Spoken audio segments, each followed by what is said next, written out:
Hello, everyone. Welcome back to another episode of Vegan Proteins, Muscles by Brussels Radio. My name is Ben. And I'm Dani. And this is episode 181.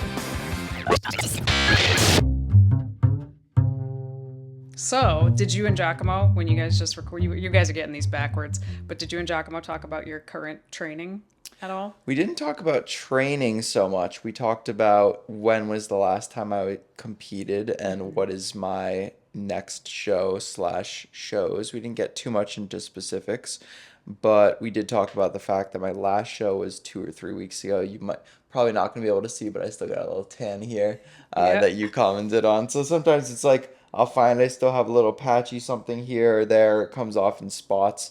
It's funny, like the first week or two after the tan starts coming off, I feel like I look like I have some sort of disease or something because I'm all like spotted. I actually quite like how it looks in the couple days afterwards before it peeled off. It's just like, oh, I just look like I got a nice tan. Mm-hmm. Not like when you're dark on stage, but right after that. But then soon it starts to fade, and then it's like you still got the slight tan smell, and it's smearing everywhere. It's like, okay, this is interesting, but I've got about 7 weeks till my next one, and then 5 weeks after that will be the Mr. America competition, which I'm super stoked about. I cannot believe how fast that's coming up. It's coming up. It's coming up fast, so I guess that means that one is 12 weeks out. Wow, as of Saturday, that's whoo. Yeah, I'm not even stepping on stage, but I'm just like, oh my god, we have so much to do in that time. I know. I can't even imagine all the logistics you guys have. Yeah. But I'm super excited for that. Like, so stoked. And also to have our Vegan Proteins meetup beforehand. I know we haven't confirmed it per se, but I think it's probably safe to say it just makes sense. Like 4 out of 5 of us are going to, or 5 out of 6 of us are going to be there anyway. We'll just get Christina there. So, it should be, that should be really, really fun. I know you and Alice are probably going to be like dead by the time we get there. We'll see. I got an invite to the Alex's wedding before that, which I think is maybe the weekend before Mr. America or something. After. Oh, it's the weekend after. Yeah, because we're going to it too. Got it. Oh, that's going to be super fun also. Yeah. You're going to be there? I think I might have a show that weekend. I think Granite State is that weekend, so I would have loved to go, but I think is it? It's possible if Granite State is usually like as close to Halloween as you can get. They changed it this year, so it's I know it's the 19th. Damn. So yeah, I've got potentially. So there's Granite State, which is an INBF show the weekend after Mr. America. 2 weeks after that is the Monster Mash. And then I think 2 weeks after that is Battle of the Gods. That's a good one. And then Worlds is the next weekend for. So I still have to qualify for that, but I think I would hope that I wouldn't have too much difficulty qualifying at those last 2 shows. They're competitive shows, but also I think I'll still be in very good shape. I'll be in my best shape at that point. So I think you will, and I'm really excited to go. Also, we'll be able to come out to more of those shows. Actually, we were planning a trip, like a quick trip to the Netherlands. That sounds so insane to say. Wow. We have first class tickets that are going to expire at the end of the year. International first class tickets. Okay, all right, you need to use them. Yeah, so I would like to go to London because I already know I love it there. But he's like, no, we got to go somewhere new, and I'm like, oh, that's so much planning. But we actually flip flopped when we were going to go so that we could still go to Worlds. So. I have to say, London is, and the UK in general, next year is going to be, I think, a big travel year for me because 2022 was a big travel year, and then these last 2 years have kind of chilled out a little bit, and I think next year is going to be another big travel year, and the UK and London are top of my list because I would say the most vegan-friendly place on the planet, and also the best natural bodybuilding scene and best gym scene. Which is crazy because it's so small. It's so and that's great because it's so concentrated. So I can do a little gym tour. I can do a vegan food tour. Yeah, it is an amazing. I mean, I've never traveled anywhere, so I guess I'm kind of biased. That's the only, other than Canada. Wait, that was your first international trip when you went to London most recently. Yep. And it was good enough, so I'm like, no, I don't want to go anywhere else. I just want to go back there. Why not? So awesome. It's funny because you always hear British people talking about oh, I hate it here. Yeah. Get me out of here. The weather sucks. Everyone's an asshole. Leave me. I saw this video the other day of a guy, in the UK, air conditioning is not common in people's houses. Oh God, I couldn't do that. Well, here's the thing. the guy, it occurred to him that here in the United States, even though air conditioning is common, like we normally have it set to like 74 degrees. And he was like, wait, that is our heat wave. Like that's the thing that everybody's complaining about Okay, over it in might the not be so UK. bad then, honestly. He's like, Yeah, and you guys are setting your air conditioners to that? It was, it just occurred to him and he was just cracking up. It was a very funny, it was a funny little video. that is funny. So what's been going on with you? I know you've done a little traveling recently for some things. Yeah. Like Giacomo's telling me the Peachtree road race got canceled because Yeah, of the 'cause it was heat. so hot. But the expo still happened. So the Yeah. expo was outstanding. I feel really bad. They didn't cancel it the night before. Like everybody was there and they canceled it. So I feel like they probably could have done that a little bit better. Like Yeah. everybody, like it's Atlanta in July. Yeah. Chances are high that it's going to be Yeah. pretty freaking hot. And then I'm traveling out in 2 weeks to go to Rachel's show near Atlanta.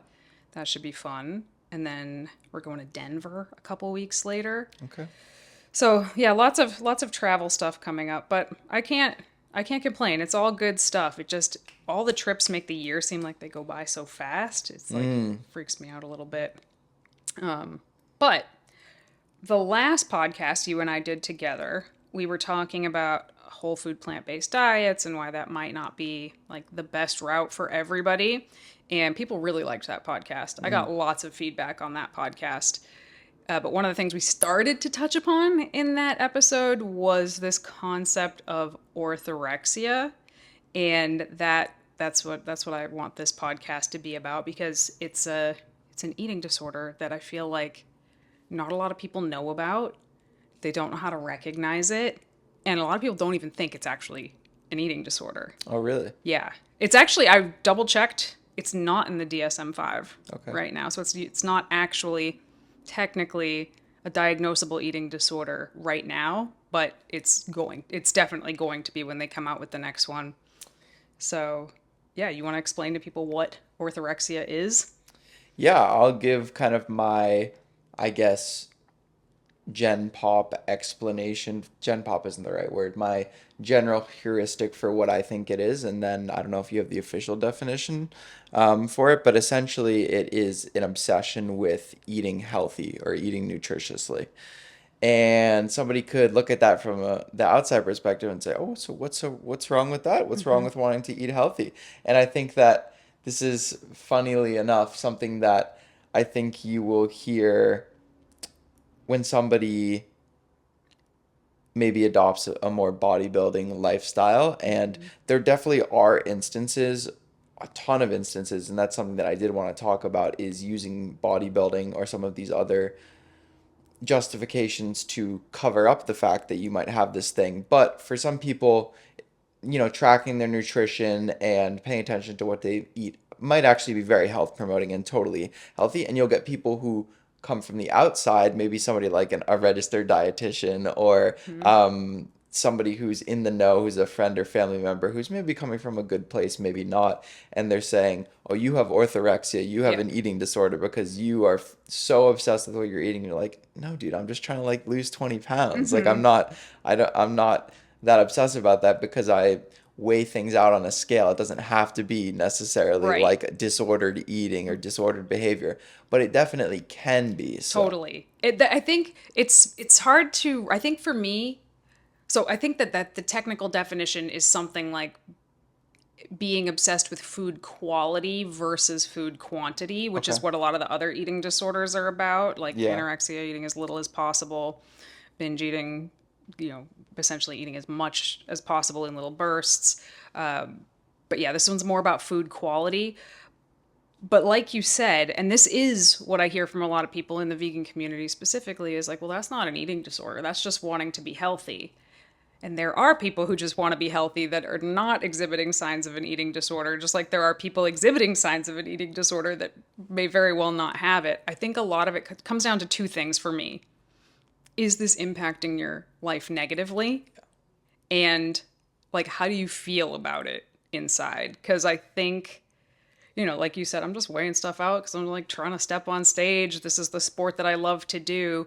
But if it's like, oh my God, I gotta weigh this out, otherwise everything is gonna like fall apart and I'm gonna freak out and I'm gonna fall off track and everything's gonna be terrible, like that is not a good thing to be feeling. That is not a sign of a healthy mind. You know what's tricky though is if you ask a lot of these people if they think that these habits or behaviors are serving them, they would probably say yes. Like, do you think that this is positively impacting your life? Yeah, because if I didn't do it, then I'd be getting sick because of all these toxins and whatever justification they give for it, which I actually kind of wonder if there is a correlation between people who have orthorexia or who have these kind of tendencies, and are they also the people who focus on like the microplastics and Yeah. like all these other Yes. little like behaviors, like every little thing that's in this cleaning product or that thing, and oh, this has been linked to cancer and this has been what's the hypochondriac, Yep. right? That's the word for that. I Yep. feel like there's probably a lot of crossover there. I think, yeah, if that was a Venn diagram, it would be pretty close to a circle. Yeah. I'm, I'm sure it's not entirely that. Like, I'm sure there are some people who are obsessed with their food quality that don't care about that other stuff, but I feel like, yeah, the people that I know are both, like the people that are obsessing about every little thing that they eat are the same ones suggesting that having contacts in my eyes means I'm going to have microplastic in my body for the rest of my life. Yeah. Like, bro, you already have microplastics in your Yeah. body, I promise you. Yeah. You see that new study about Which one? yeah, I don't know. It was like, oh God, what was it? I think it was, oh, I I, saw one about babies being born. I think the one I saw was maybe about male fertility related to something about that, or like finding it in like sperm samples or something. It's everywhere. Yeah, Like, it's I don't know. everywhere. I kind of forget what it was, I don't but know. I guess I just give up in that I, regard. I know. It feels like sometimes it's so hopeless. Why even try? Yep. But it's tricky as well because I think it's a spectrum. Like, it's hard to maybe at first you're like, oh, I'm gonna start buying like organic. I want to get organic or non-GMO or something like that, and maybe you can kind of give some justification for why that might be a good idea. But then you can start going down this rabbit hole of obsessing about every little single Yes. thing, and I think, like you said, that's where it starts to get really negative is when it's taking up so much mental space and energy that every decision feels like it's this monumental Yeah. thing. So I was never diagnosed with it, but I absolutely had I was gonna orthorexia. ask you, I feel like I recall you saying that. Yeah, 100%. I mean, I had never heard the word. I don't even know if it was a word yet, actually. So it was after my, 90 pounds ish of weight loss. I had reached the goal weight I wanted to reach, but I didn't look the way I wanted to look. Like happens to many people that don't build muscle first. That's where I was. But I didn't know what to do. Like I had reached the goal and I was like, okay, now what? If I've been doing everything perfectly to get here, now how do I progress from here? Well, I just must have to eat cleaner. Like I must not be rock hard because I'm eating Boca burgers instead of steamed tofu or something because they're just, and this sounds like such a rude thing to say now, but I can say it because I was it. I just did not have the education to know any better. I didn't understand nutrition, like the principles of nutrition enough to know that that train of thought was bullshit. Yeah. So and I had a coach at the time. I was only like 18 or 19 and she was a registered dietitian and she would say things like, "Oh, I could never get away with eating what you're eating and look like My that." God. Oh yeah, I mean, The licensing must have been a little bit different back then. she was bad. She was really bad because I had like a builder bar in my meal plan and I always forget how long those have been around. I forever. think for some reason I think feel like I like discovered them after I went vegan, so I think it was almost like in my mind they were a newer thing. But it sounds like no, No, they've been yeah. you were probably like And 6 years old. actually never even had a Boca burger. Really? Yeah. Oh man, we have some here. I'll give you some to take home because Okay. I love them. Okay. They're the OG and they Yeah. are still really good. Yeah. But I remember I was cutting, and I was also on all these forums. So social media was not what Mm. it is now. I was in all these forums, and so many people were raw. The raw food movement was Oh so much yeah, bigger yeah, then. yeah. So there would be people talking about how cooked broccoli was toxic for you, and you can't eat oils. You have to eat this or that, or if you eat too much fruit at this time, and if it's not organic, then you're going to store it differently. And Mm. if you don't know, you just don't know. So you're like, oh, these people must know more than I do, which I think is what is happening on social media now. If people don't have the formal education and they see somebody saying this and they're trying to get healthier or improve the way they look, they're probably just going to believe it. And now they're afraid of XYZ. Seed oils are the thing right now, you Yeah, know? I actually thought of that when you said that. I feel like a lot of, sorry, No, no, did you want no, to no. finish that? I feel like a lot of the justification or rationale or reasoning behind why a lot of these things are deemed toxic often comes back to this appeal to nature. Mm-hmm. Like, even if you think of organic or GMO, it's like, oh, we're making all these modifications to them, and that means they're inherently harmful. Right. Or in the case of like how you're cooking or processing, it's like, oh, well, this is its natural form. This is what it was, how it was meant to be eaten. Or it's Mm-hmm. like, if you look at beans, like what are you going to eat the raw beans Right. because that's better? You're not going to cook them. Like Mm-hmm. we know actually that they have these like phytates and anti-nutrients that like you would absorb more of the nutrients when you cook them. And a You lot of could foods are, poison yourself if yeah, you try to eat certain ones yeah, raw. rice and arsenic I think is like, well, actually I don't know if that relates to cooking, but anyways, there's a lot of foods where it's actually like so much worse for you if you eat it uncooked or raw. You don't Mm-hmm. do some degree of processing, Yeah. but it's like people default to, oh, if us have as humans we have this sick society, so anything that we've done has pushed us back in the, we need to look at what people were doing 200 years ago because they weren't sick and obese like we are. Mm-hmm. Oh, but they were dying from Yeah. a common cold or At a cutter 50, like infection, but dying we of don't old age talk at about 50. that. Yeah. Yeah. It's I'm sure that there's things as a society we could be doing better. Of Like, course. and that's the thing, right? Like, if I sit here and say, like, GMOs have stopped millions, maybe even billions of people from starving to death, that makes it sound like I'm like pro all Frankenfoods. Yeah. When that's probably not, I mean, I don't know Oh, enough you're about it supporting to say. Monsanto or Exactly. whatever. Like, I'm sure there's lots of evil corporations doing evil stuff out there, but there's gray areas with everything. And that comes down to like the food that you take in. Also, like we talked about on the whole food plant-based podcast, like it's great to eat lots of whole plant foods, but if it's stressing you out, and that's how I started to realize like something wasn't right for me. It's because you might have heard, oh, you eat these things and that's fine, but it wasn't fine. I was stressed. If I had to have a Boca burger because I was running behind on time, if I had to have a Cliff Builder bar because I was working and I didn't have time to sit down and eat a salad, I would be like, oh, I'm gonna not make the progress I'm trying to make. I'm failing the thing that I said that I was gonna do. If my friends invited me out to a restaurant, I would panic beforehand. Mm. Like what am I gonna do? What could I possibly eat there? So a lot of times I just wouldn't eat there, or if I did, I would feel guilty about it. And first of all, it benefited my physique zero. This I didn't like start looking better or making more Stress progress. kills physiques. Yeah, and I feel like it was really, really, really rampant in the vegan community. Like to find somebody who had a more flexible approach to veganism back then was like nobody. Hmm. Like basically, maybe some people in like the punk community were Hmm. like Oreos are vegan, hell yeah, Yeah. but mostly not. Now I feel like there's a lot more people that are more balanced, but still. I mean, would you say that's still a small group of people in the vegan community? That are, Like not fear mongering about all different kinds of food.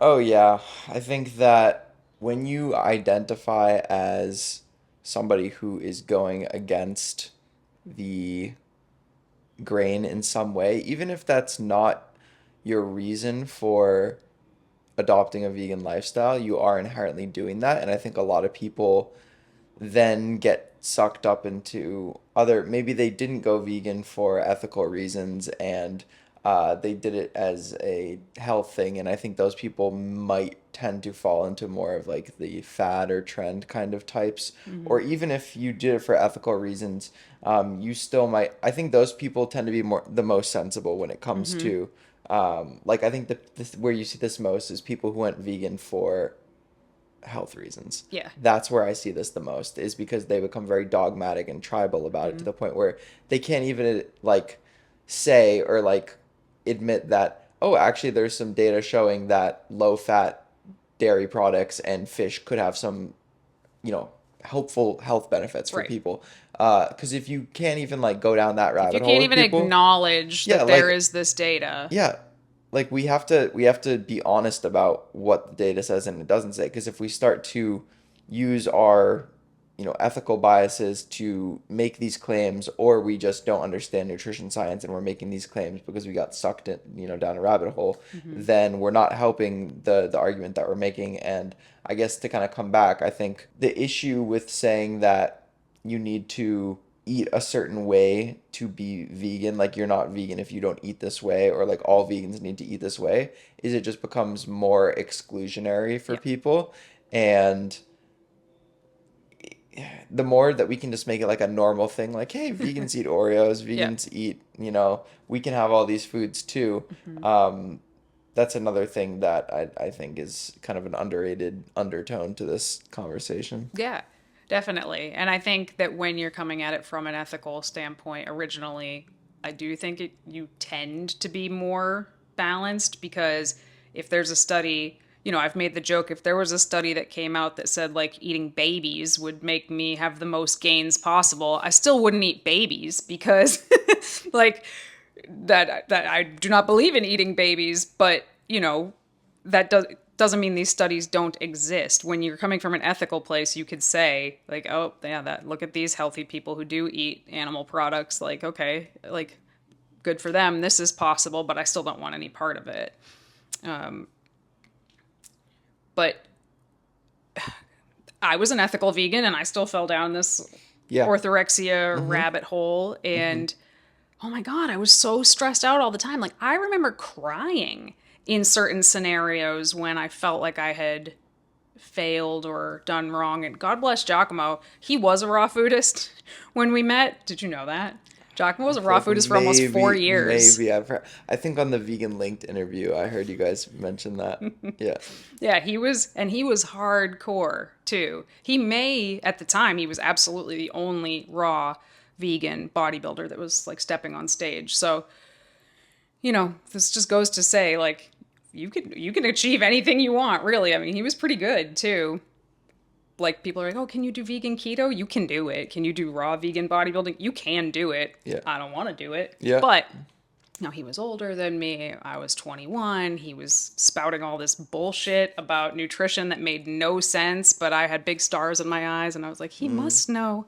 He's Mm-hmm. a competitive bodybuilder and I'm just a former fat kid. Like, so we did lots of stupid stuff. Mm. I think in our first month of dating, we went on like a 10-day juice fast. This is so embarrassing to say. It happened. That definitely happened. Like when I say we made all the mistakes, I Yeah. mean it. We made all the mistakes. And he ate so much cleaner than I did normally that I constantly felt like bad, like lesser than. And I still see that in the community today. I think that's why the environment is such a crucial thing when it comes to how this manifests, because in a couple of ways, if you surround yourself with people who have that kind of mentality and you're in this echo chamber online of people who are thinking a similar way, then it can become easier to justify, well, it's not that unusual or weird. Like these people are doing it, so I'm going to do it too. And Hmm. that's kind of what it sounds like happened with Giacomo. But equally, on the other, not to throw Giacomo under the bus, It's my favorite game. yeah.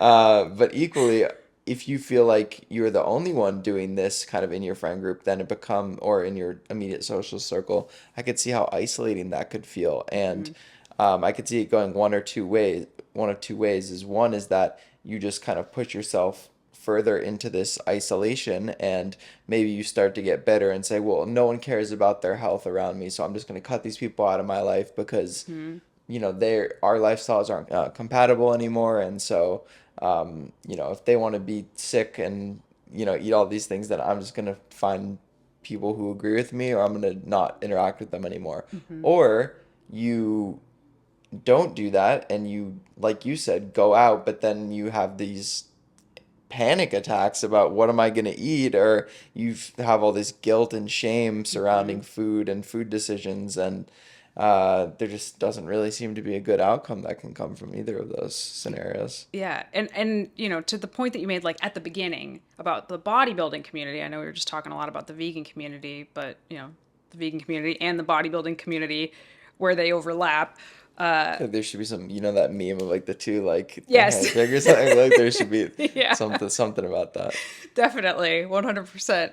Um, you know, the stuff that I'm describing, I know that from the outside, people are like, wow, you're so disciplined. Like, Mm. so amazing that you can do that. And I was like dying inside, hating every second of everything until I finally, I just snapped and I was like, fuck this. Like, I don't believe cooked broccoli is bad for me. I'm done believing that. But I still had to like fight my own sort of shame around Mm. that coming out of it. But thank God. It's part of the reason why I think it's really important for more balanced, I guess, vegans to actually show what they act like truly eat. Like when you showed your day of eating that was like cereal I all was just day. thinking that.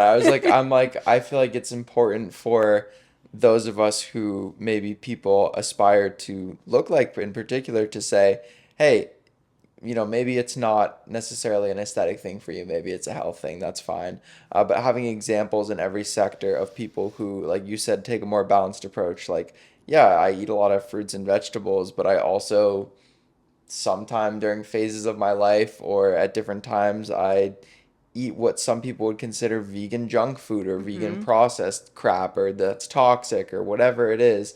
And it's like, actually, it might be really helpful for somebody out there to see that, oh, you can actually, be fine and eat these more processed things, or Hmm. it doesn't have to be completely all or nothing one way or the other. Hmm. But how, so when you're looking at somebody who's in and again, it's such a spectrum. When I'm looking at a competitive bodybuilder, Yeah. I expect to see what would technically check the boxes of Yeah. disordered eating. Like Yeah. it's not generally considered like healthy or sane to weigh all of your food or Yeah. track all of your food or eat the exact same things every single day. Sure. But I feel like when the motivation for doing that is to achieve a particular goal, a sport in this case, I feel like it's very different than, I don't know, if your goal was just like be a normal, healthy person. Yeah, I feel like there's almost this choice that is built into it, like this level of autonomy. Like, are you doing this because you feel like you have to, or because you feel like you want to? And those are Hmm. two very different things. Like, oh no, I'm doing this because this is a choice that I'm making to get me to this outcome. Versus I feel like I have to eat this way because if I don't, then I'm going to be poisoning my body or my health is going to deteriorate. And again, that can be a hard line to draw and also hard to identify in yourself. Like, you might be able to say, "Oh no, if I wanted to, I could eat that junk food, but I'm just choosing not to because I value myself and my body." But it's like, Hmm. I think at a certain point you have to be honest with yourself about, are you using this as like a means of control? Like that's another thing as well. For Right. oftentimes it's like, oh, well, maybe my life feels kind of chaotic, but food is the one thing that I have control over, which is usually a common theme in eating disorders. And Hmm. so I'm going to at least feel like I have some control because I can control my health through my nutrition. Right. And this is kind of a side topic, but I have worked with a few clients over the years who were formerly anorexic, like pretty deep into anorexia to the point that they were having all the health complications that come along with it, who eventually found bodybuilding and were really drawn to the structure of it because that's a lot of what people who become anorexic, they like that structure, that discipline. and they were able to sort of channel the energy that they had when they were dealing with anorexia into bodybuilding. So from the outside, it still kind of looked the same, but the motivation for doing it was very different. Before, they just wanted to get as small as possible. Now they're trying to get as strong as possible, as muscular as possible, and it feels much more empowering for them, and it feels less stressful. Their bodies are healthier. But there is still that that twinge of anxiety if things don't go the way you hoped that they were going to go, but it is still such a huge improvement from where they were that you could probably still say, okay, this person has some orthorexic tendencies, but is that good enough for where they came from? I would say, with the people that I know, I would say yeah. Yeah, I've heard that anecdote before of people saying that even though I had an eating disorder before and it might look like I'm using this to kind of cover it up, and that genuinely it's a case by case basis. It Mm-hmm. has to be. It has to be because there are some people where yes, that is genuinely the case. Like they're using bodybuilding as a way to justify the eating disorder that they have, Right. or that they maybe don't think that they have, but they have. Right. But there are some people that, like you said, I've heard where they're like, bodybuilding actually helped me have so much more of a healthy relationship because it maybe got me looking at, like, I know some people say like the numbers don't, like for some people the numbers really don't help them, but for some Right. people it does. It helps just make things objective, like no, this is just what this is. It doesn't have any kind of emotional Right. attachment to it. It's just these are the inputs I'm trying to do because it's helping fuel my goals and, like you said, getting me stronger, getting me to this outcome, and it's no longer a means of control. It's just a something that I'm doing in order to make sure that I'm objectively making the progress that I want. And it kind of shifts over time, and then it's almost like you said, it's not that you ever completely forget the way that you once thought, or that Mm-hmm. cause these emotions and behaviors are so ingrained that you're never gonna most likely completely get away from them. So there's always kind of that little, like you said, that twinge at the Yeah. back of your mind, but it's kind of shifted and morphed into something else and become as healthy as it could be. Yeah, to me, it almost seems like a harm reduction Yeah. situation, where it could go back in the other direction. And for some people, competitive bodybuilding is something they can never touch because Yeah. once it gets into the deeper parts of the cutting phase, the prep, that is from the outside, it's very similar to anorexia nervosa because the goal is to just keep getting leaner and leaner, and you never stop moving, and you're getting more tired, and you know but I think that the motivation of why you're doing something is so, so, so important to determining, is this an eating disorder or not? Back when I was in treatment for an eating disorder, I was already vegan. And when you go into treatment for eating disorders, you're not allowed to be vegan. I Because, actually kind of remember thinking along these lines when I did. So I did one semester of a master's program in nutrition and dietetics, and I remember talking about or thinking about like, oh, these are some red flags, like people who have followed fad diets or something, and it listed out all these, and like vegan was one of them, and I'm like, mm-hmm. yeah, it could be, but it could also just be like they're an ethical vegan. Right. Right. So there are, just like bodybuilding, there's a lot of people that are using veganism as a way to kind of get people off their back. Like, no, I don't eat this because I'm vegan. It's not because I just want to keep getting smaller. It's because I'm vegan. Anyway, when I went into treatment, I was like, well, I'm not stay if I can't be vegan, I'm not staying. Like, because that's such a hard line for me. And they had to like talk to me about this, that, and and after they talked to me for a while, they were like, "Oh, that's not why you're vegan. Like, you can stay vegan." Yeah. And I was like, "Cool. Like, this must be a conversation they have to have with everybody." And I understand why. I mean, it's kind of funny, but it's kind of dark. At the time, I was Yeah. struggling with bulimia, like pretty badly.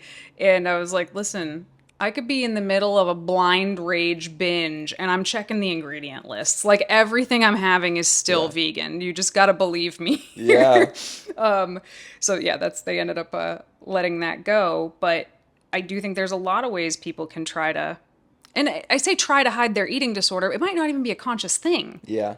Because I think a lot of people are suffering and don't realize that they're suffering, which is why I wanted to do this podcast. Because a lot Yeah. of people that listen to this podcast have some pretty orthorexic tendencies. Yeah, they think it's facilitative, but it's actually harmful.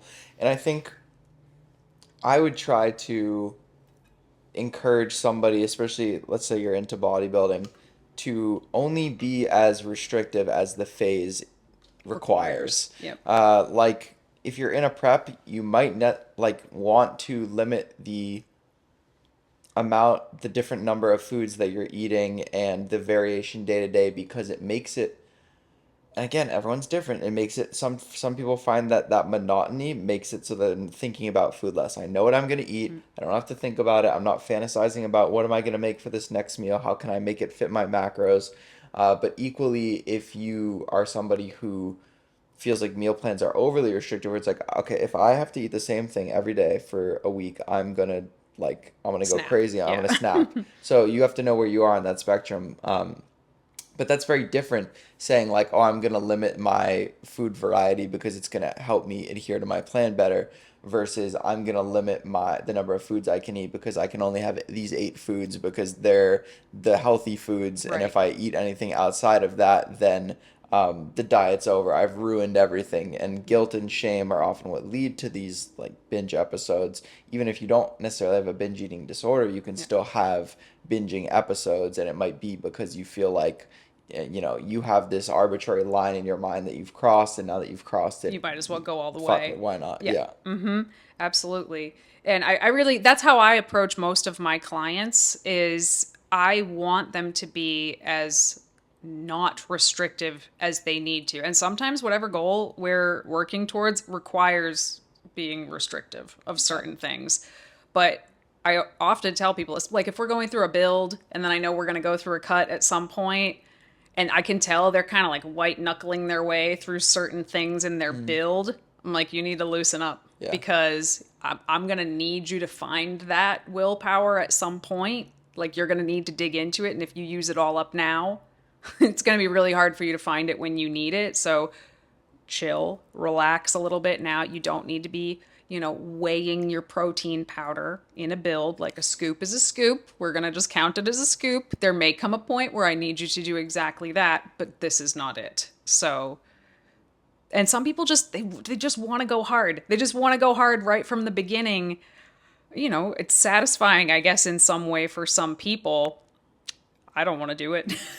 I've done it. I don't want to do it again. Like I save my that gear. Like I need to save Yeah. that gear so I don't grind it out too soon. Yeah. And yeah, I feel like we keep coming back to like it really is an individual thing for some people because there could be some people who like, yeah, I just get satisfaction and enjoyment out of knowing that I'm being as precise as I can be with these things, and it doesn't bother me at all to do it. But if you feel like you're weighing your protein powder because you have to weigh your protein powder because you have to be this accurate, it's Mm-hmm. like, no, actually, the reason we track macros, for instance, is because we feel like it'll get us to a certain outcome. But Mm-hmm. honestly, in the off season, you can get to that outcome without that level of precision. Yep. It's not, you don't need that level of neuroticism, Yeah. really. So, like you said, preserve your longevity because you might think that, oh, I could do this forever, but that's what you think until that day happens where Yep. you're like, screw it, And like then you for said. some people, it's really hard to ever come back from that Yeah. because what resentment has been building for a long time for a lot of people, sometimes before they even notice. And then yeah, it's really hard to come back from that for some folks. And I completely forgot what I was just gonna say. That's all right. Did you have some things that Oh, I you was just wanted looking at some to of the go over symptoms there? on here because I'm sure a lot of people are listening to this and being like, Mm. well, is that me? I don't Yeah. know if that's I think that me. would be helpful You to know? run through. Yeah. So to run through some of the symptoms here, the first one is just dietary restriction, like cutting out food groups because you think that that's what you have to do in order to like be on track. Which I remember what I was going to say now, and this Okay. reminds me of it. Like, you might not need to be super restrictive in a building phase, like needing to weigh your protein powder, but you do need to have some education. Like the knowledge, I think, is really, really important. And same thing with cutting out food groups. Like, I feel like when you have, and you don't have to have like a nutrition degree or anything, but when you have a basic understanding of certain nutritional concepts, so much of the fear around this stuff just Yeah. falls away. As opposed to like bad food, good food. Oh, like carbs are bad, or like, fats are bad, or whatever it is. Like, instead of just demonizing foods because you heard it was bad somewhere, like, yeah, when you have the knowledge, the principles, and you can look at it more in a nuanced way. It makes Yeah. me think of how, like, in prehistoric times when people saw, like, hurricanes or floods or tornadoes or, like, huge weather, like, they thought it was, like, the powers that be were Oh, cursing sure. them Yeah. or blessing them or whatever. And over time, we've realized, like, well, this cold front hit this Yeah. warm front. And that's, a lot of the fear around those things or the mystery around those things. We don't have that anymore. And like, thank God for that Yeah. because we can prepare for hurricanes and, Yeah. and I feel like it's very similar with food. We're not taught this stuff in school. So we have like, we don't even scratch the surface of understanding nutrition with like a basic K through 12 education. So it's not surprising that people are confused. It's something we do all day, every day, and a lot of people want to change the way they look and they don't know how. Hmm. So I just feel like education around this stuff is so important. Okay, the next symptom here is compulsive behavior. So, like, compulsively checking ingredient lists or food labels, or, I know a lot of people that go in and out of my fitness pal like 100 times to like tweak this or that Mm. or the other thing to make sure that they got it right. It Mm. almost sounds like, yeah, like obsessive compulsive Yeah. behaviors. This is probably the one that I think is one of the most important is the emotional response to food. Yeah. Like food should not be that emotional, no matter what your goal is. Unless you just finished a prep and it's like the best meal you've ever eaten. I'm Then so, you might I be was having thinking you that. might be having a borderline spiritual experience after that. But yeah, yeah. Yeah, that is true. I've seen some people kind of mist up in their eyes eating This a is the best piece of yeah, chocolate cake I've ever had. and it probably truly is as Yeah. well. But like in general, yeah, food. I mean, if you are not worried about like where your next meal is coming from, food shouldn't be something that you're super worried Hmm. about. Yeah. The impact on your social life. If you are avoiding friends or family or social outings, vacations, holidays, you're showing up to everything with your own Tupperware and you're not getting ready for a bodybuilding competition, that's not normal That one behavior. is so big to me. I feel like social isolation and your relationships, it makes up such a large part of your health, which is kind of the ironic thing, right? It's like people are doing this because they want to be healthier, but we know social determinants of health, like how strong your bonds are with other people, is a major, major contributor to how long you live and the quality of your life. And it's like if one thing is coming at the cost of the other, then what's even the point anymore? Right, but so many people just equate health with bodily health Yeah. that they can't even really see why that is so important. I feel like until it's really gone. Like, if you stop checking in on people enough, eventually they're going to stop checking in on you too. And one day you just look around and you're like, oh, I don't have a social circle anymore. And you realize how sucky that is. And I mean, that can happen for so many different reasons, but if it's food that is the reason, if that's a major reason, I think you really should be asking yourself some pretty big questions. 100%. Yeah. So physical symptoms, depending on I guess your brand of orthorexia, some people can end up with various nutritional deficiencies Yep. or gut problems. So I was actually reading a study the other day that people who cut out gluten that are not celiac or, the 1% that's truly sensitive to it, they actually have worse gut health because they have basically just like killed off the microbiome that digests that.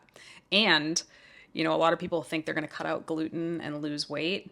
If you actually need to cut out gluten because it's causing you health problems and you cut out gluten, theoretically you should gain weight because you're going to be absorbing your food so much better. Yeah. You know what I mean? So I was like, oh, I never thought of that. I mean, yeah, with the gut thing, we know how important diversity is for the gut microbiome, so it makes sense. And I've heard anecdotally about bodybuilders who, oh, I ate the same eight foods during my prep the entire time, and then once I started introducing all these foods afterwards, They wrecked them for a while. yeah, my digestion was terrible for however long. Yeah. So I can see that. Oh yeah, that's definitely happened to a few of my clients that cut out like all nut butters. Not because I told them to, but because Yeah. they were struggling to have Can't like have that in the house. yeah. Yeah. So when prep was over and they started eating it, they were like wrecked for a while before that came back. And that was my first interaction with that. Mental health issues, I feel like we already sort of touched on that. Ritualistic eating patterns. See, this I feel like is an interesting one. I'm thinking about like the bodybuilder with the same like I always just bring it back to bodybuilding, but like this is my bowl and this is my spoon and it's And I am still like that. I know. Same. Like we have small forks and small We spoons. eat at these times Yep. and we eat these yeah. Yeah. And I mean, Yeah. again, Yeah. for a particular goal, sometimes it's totally fine. And I still do a lot of that, but not because I feel like I have to. It just feels like True. a habit at this point. Yeah, exactly. And it doesn't negatively affect my life at all. No, which no. is, between that and the emotional response, I think those are the biggest things. Like, Yeah. is it actually negatively impacting your life? I also hesitate with this one a little bit because there's certain folks who might just be like kind of neurodivergent and need to have their eating schedules a particular way that has nothing to do with any kind of eating disorder. But, Yeah. As my sister, who is neurodivergent herself, has pointed out many times, there's a lot of crossover between bodybuilders and those who are neurodivergent. Some could say even maybe not so coincidentally. So yeah, I would agree with that. But, if you normally eat blah, blah, blah for breakfast, but again, if someone like comes over, they're like, oh, I'll be over there at 10 and we'll have brunch or something. And you're like, I don't know what to do about that. But no, I Yeah. have breakfast at 8. Like, yeah. those are not good things to generally be thinking about. Body image concerns. So this is interesting because I feel like, unlike the other eating disorders, orthorexia doesn't necessarily have to do with wanting to change what your body looks like. Like a lot of people are Yeah. afraid that they're going to be unhealthy, like Yeah, inside. internally, yeah. But I see a ton of like orthorexic behaviors from people who do want to change the way their body looks, largely, in my opinion, fueled by social media and misinformation Yeah. and lack of This food education. will make you fat, like something like that. Yeah. Oh yeah, that's those are everywhere. Those are and like Yeah. I get it that they grab people's attention, and in the age of attention as the most valuable form of currency there is, people will say and do anything. But like, what the fuck? You're just freaking people out for nothing. And then if there ever was something that like actually people should know, hey, maybe this one actually really isn't a good choice for this, or this reason, like you wouldn't even be able to tell the difference anymore. Yeah. It evolved from those like infographics of like the eat this, not that, and now it's people in grocery stores doing TikTok dances and making a big scene out of it. It's I always wonder like people who are in the grocery stores just like watching them film this thing, they must be like, these freaking people So, are psychos. do you use Reddit at all? I've used Reddit. Okay, Yeah. so there's a sub on there called I Am the Main Character. Yeah. And it's just videos of people doing stuff like that. Like creating content Yeah, in public. in Yeah. really inconvenient places like crosswalks and stuff like that. That's and funny. yeah, I mean it's pretty cringy, but also kind of funny I to am the main watch. character, as in like you think you're so self-important that like the world revolves around you Yeah. sort of thing. Yeah, okay. Like they're the main character Yeah. of their own story and we're all, what is it, NPCs? Yeah. Yeah. Yeah. That's a fun one to peruse. Yeah. It's pretty rage inducing after a few minutes though. Time consumption. That's actually a really good, like how much time are you spending on your food? And I don't mean like cooking it or eating it, although it could be those things, but for most of the people that I see, it's thinking about it and planning it. You're perseverating on it. Like for a really long time. Like, sometimes when people are trying to, you work with them, they know what macros they should be eating, and especially if flexible dieting is kind of a new thing, you're like, okay, I want you to write something that you get as close to these numbers as you can and let me take a look at it and give you my thoughts. Deer in headlights, like immediately. Oh, like can't be like 2 calories off or like 3 grams off or whatever. Yeah. Yeah. Or, they're trying to fit Dr. Greger's Daily Dozen into every single day and they can't Okay. make it work. Speaking of Reddit, if you go into like the nutrition subreddits, the question comes up every single day. Like, if you could write the ideal diet, what would it be? Of course. That's a massive myth. Yeah. The fact that there's an ideal diet. Mm-hmm. Yeah. And people answer every day, and it's a different I'm answer sure. every I'm sure day. everyone's got their ideal diet.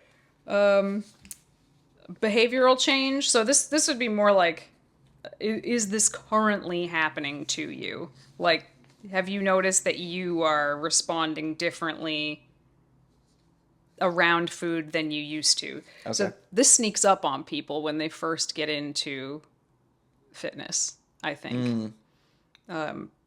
Because again, I think all of this starts with a very good intention. Yeah. I'm just trying to be better and do better. So, you feel really good about it at first, and then after a while you realize you don't. You've changed a lot and now you don't really like how you're living your life. Yeah, it can be this insidious thing. I think also it can come down to personality a lot as well. Like if you're somebody who tends to be very extreme, all or nothing with a lot of things that you do in life. I think people who are like that in one aspect of like life, not always, but are often like that in lots of aspects of their Yeah. life. And this could be an example of that. And a lot of times those folks are drawn to fitness and bodybuilding and, ultra marathon running and whatever. Extreme, Yeah. very extreme.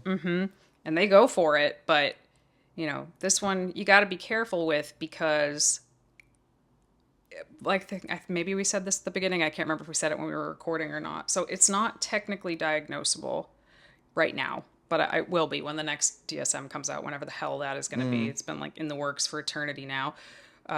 So right now it's under the umbrella of OSFED, which I've already forgotten what it stands for. It used to be EDNOS. It's basically just an umbrella term for eating disorders that are not anorexia nervosa, bulimia nervosa, or binge eating disorder. Okay, OSFED, other specified feeding or eating disorders. So that if you had orthorexia, they'd diagnose somebody with OSFED right now.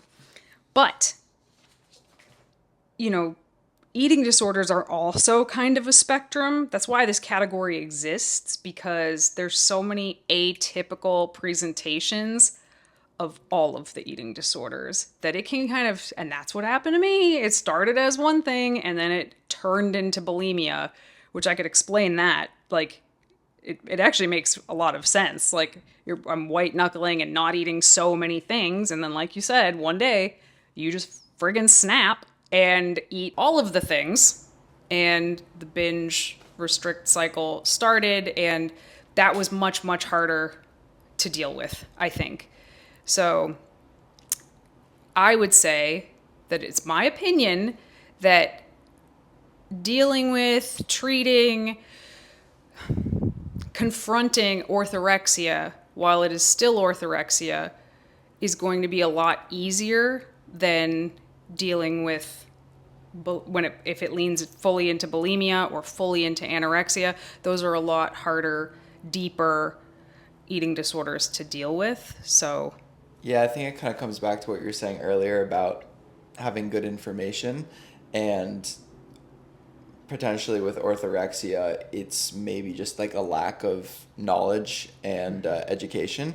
And given that somebody is exposed to enough of that over time, they might come to realize that this food is not actually killing you, Right. or this food is toxic. Like they can spot those claims when they're on social media, and they can kind of like begin to say, okay, maybe this isn't true. The fact that today it's potatoes and tomorrow it's beans and Right. the next day it's some other thing. It's like, oh wow, a lot of people are actually using the same narrative to demonize different foods. So maybe there's a trend here, and it's not the fact that there are all these toxic foods, but the fact that there's something to be gained here. So I feel like once you kind of pick up on that pattern, or you're able to detect that, and you're able to educate yourself on the fact that, you know, when it comes to, there's no like good and bad food, it's not this dichotomy, then I think that can be super helpful in breaking out of that. Yeah, and I think that if you're like kind of in the earlier stages of dealing with orthorexia, like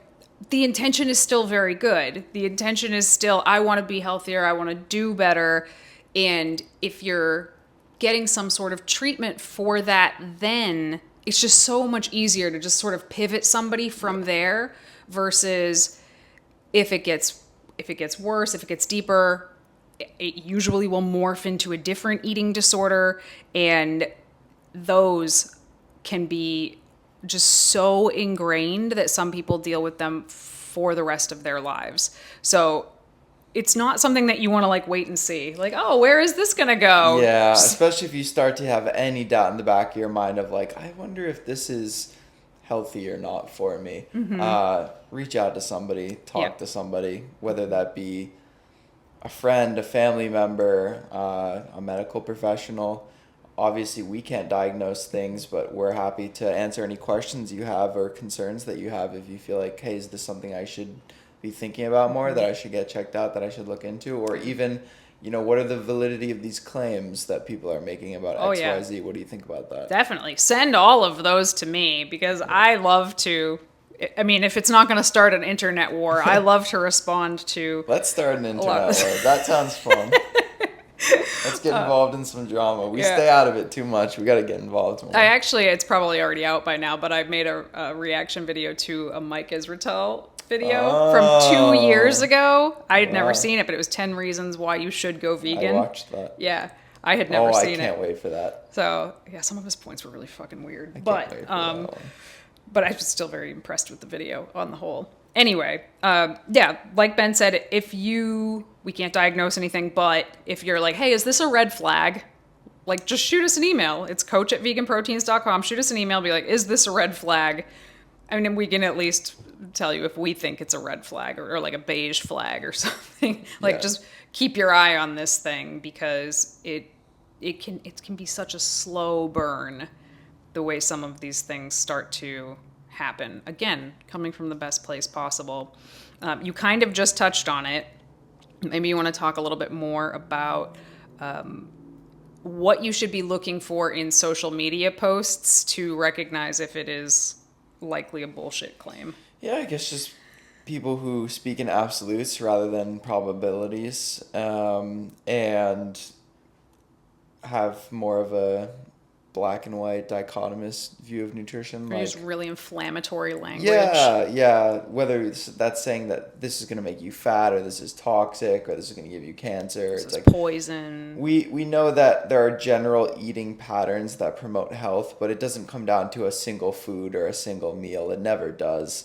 Unless it's like, oh, you didn't prepare this thing correctly and it's literally has like disease in it or something. Like, okay, then maybe it could potentially kill you. Like it's got E. coli or something. But outside of that, no, there's nothing inherently harmful about most of these foods that are being demonized. And so, yeah, look out for anything that's overly inflammatory, and is trying to invoke fear in you. Yes. Yeah, there's a lot to be. You know, if you take a marketing course, like one of the things that they teach you is to kind of find people's soft spot, the place where they're the most insecure or afraid, and like really dig into it to make them more afraid or more uncomfortable, because then they're a lot more likely to buy the thing from you. Sell them the solution. Yep. And that's why I suck at marketing, because I just can't, I can't bring myself to, I mean, I'll ask questions, but I cannot just like push on it's like kicking somebody while they're down, kind of. But, you know, if you see posts like this, which you will, I guarantee the next time you open a social media app, you will see something like this. You know, check their bio out, see what they're trying to sell you, because a lot of times they're trying to sell you the solution to the problem that they just created with whatever evil food it is that they're showing you. And so we already recorded this and the camera cut off, so we're re-recording it. But we had said before, like, if somebody says they're like a hormone coach or a menopause coach or a gut coach, like, those aren't real things. Run away. What are their ask for their certifications? Yeah, there's no. I saw another one. It was really bizarre the other day.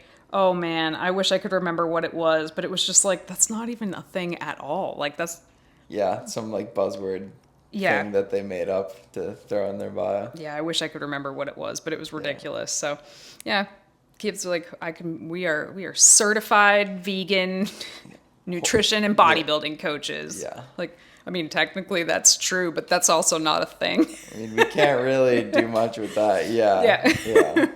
But we, you know, nobody's stopping anybody from putting some bullshit in their bio. Thank you guys so much for tuning in to another episode of Vegan Proteins Muscles by Brussels Radio. If you have any questions about anything we talked about today, feel free to shoot us an email, coach@veganproteins.com.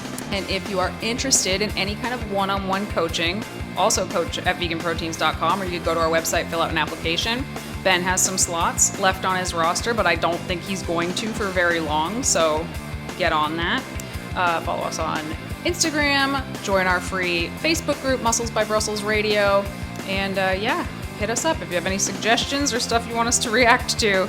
I'm loving that lately. Once again, my name is Dani. I'm Ben. And we will talk to you soon. Bye-bye. Bye.